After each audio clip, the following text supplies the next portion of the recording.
আজি আমাৰ অসমত বজাৰ কৰিব গ'লে বজাৰত বোম ফুটিব নোৱাৰে।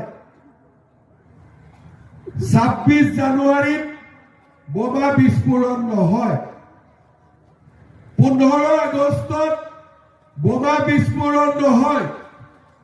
আজি আমাৰ অসমত ঝুমুৰ হয়, বিহু হয়, বাগৰুম্বা হয়।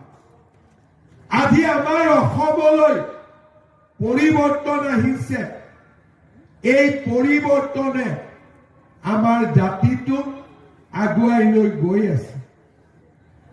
আজি 15,000 ছোৱালীয়ে একেলগে বিহু নাচিব, বাগৰুম্বা নাচিব। চাহ বাগিচাৰ শ্ৰমিকে মাটিৰ অধিকাৰ পাব। 1.5 লাখ শিক্ষিত নিবনুৱা যুৱক যুৱতীয়ে টকা ঘোষ নিদিয়াকৈ চৰকাৰী চাকৰি পাব। এই অসমখন আমি যদি 2021 চনত কংগ্ৰেছক ভোট দিলোহেঁতেন, এই অসমখন আমি কেতিয়াও নাপালো।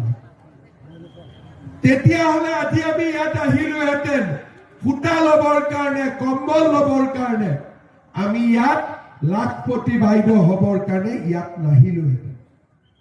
আই মাতৃসকল, চৰকাৰে আজি দৰিদ্ৰ আৰু মধ্যবিত্ত লোকৰ লগত থিয় হৈছে। আজি কংগ্ৰেছে যিখন অসমৰ কল্পনা কৰিছিলে, সেই অসমখনতকৈ আজি আমি বহুত মাইল আগুৱাই